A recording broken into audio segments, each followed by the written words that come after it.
Most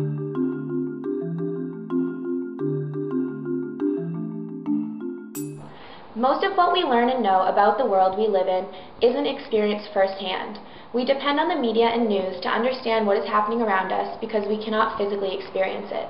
However, our dependency on the media can be dangerous because we are constantly seeing and hearing news that is filtered. The media also use propaganda to persuade us towards believing certain things and reacting based on how we feel about what we see. We usually think of propaganda as happening only during times of war and chaos. However, propaganda is seen every day in the universal media. This is a major problem because we are being manipulated and we are not gaining the full truth. The media should be providing us with good quality, accurate news. Instead, they are showing us only a narrow selection of information. To further explain this, we will be discussing the 5 filters of the propaganda.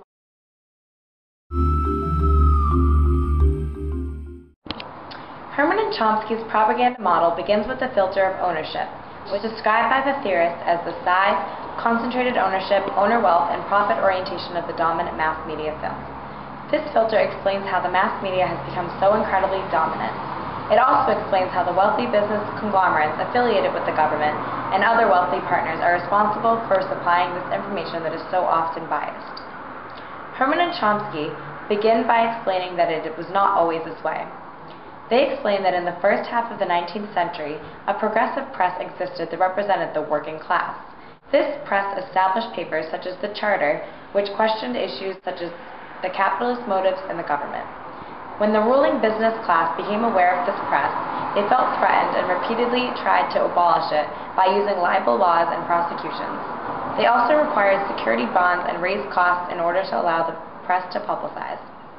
Because the costs were so immense, this radical press was defeated by the significantly wealthy upper class. After the rise in popularity of television after World War II, the wealthy businesses dominantly took power over the media and the top tier was established. This top tier includes the 10 to 24 business systems and companies that have complete control over the messages distributed by the media. These systems are very wealthy and powerful. The expansion of these companies is somewhat due to cross-ownership, media concentration, and control by the non-media companies from occurring.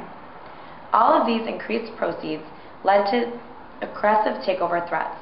The theorists also concluded that the larger the firm and the more allotted the stock, the greater the number of outside directors that took part in the managing of the company. These outside directors include commercial and investment bankers, active corporation executives, and most significantly, the government. All directors are very powerful and focused on profit. They have many economical interests that could be threatened by the disclosure of certain information.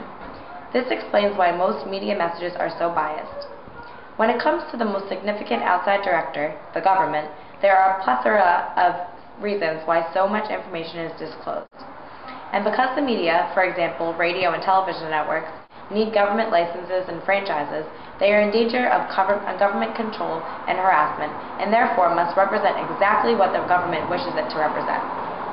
An example of this government-based media propaganda would include what continues to be represented by the media as the reason behind the current war on terrorism. Around 2002, former President George W. Bush began to repeatedly insist that the United States must enter the war in Iraq because the country had custody of weapons of mass destruction. He repeatedly mentioned this and the fear of terrorism when giving his speeches. After the terrorist attacks of 9/11, Bush's claims were significantly believed by many people. Bush's real reasons for entering the war in Iraq were mainly based on the fact that the country contained the world's most abundant supply of oil. However, this was rarely given as a main reason because the scare tactic persuaded the nation to go along with the war on terrorism. The fact that television networks continuously represented these images is because they are so controlled by the government. The second filter of the propaganda model is advertisement. According to Herman and Chomsky, without advertisement, the media could not stay alive. As an example, they mentioned how the working class press was unable to stay alive due to the lack of advertisement.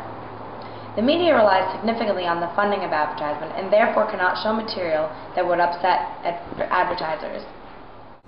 The theorists also point out that the news and television shows are nothing more than fillers that attract educated minds to view these advertisements that ultimately supply the business owners of the media with their revenue. This filter also explains how the viewers of the media are the true products that are then sold to the business conglomerates that buy the advertising space. An example of this can be seen when one examines how in 1985 the public television station WNET lost its corporate funding when they showed the documentary Hungry for Profit, which criticized multinational corporate activities in the Third World. My children are afraid. My children are afraid. I'm really going crazy because there is no food for my children. Because the material that the station showed angered the advertisers, the funding form was then cut off. This is an example of what can happen when a network features material that threatens or angers its advertisers, and this is why so many valid topics are kept hidden from the public.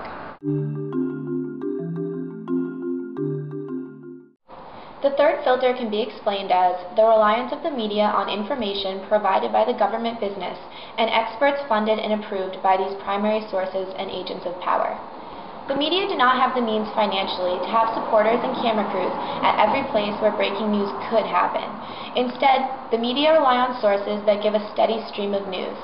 The news has to meet certain deadlines, so they focus their efforts in places where significant events often take place. Such sources like the White House and the Pentagon are stable and reliable forms of newsfeed. However, the news that comes from these routine sources is filtered. The White House especially is an example of this. They hold press conferences to select the news that they want to focus on and disregard the other news that is presented. We never see the raw material from any of these press conferences.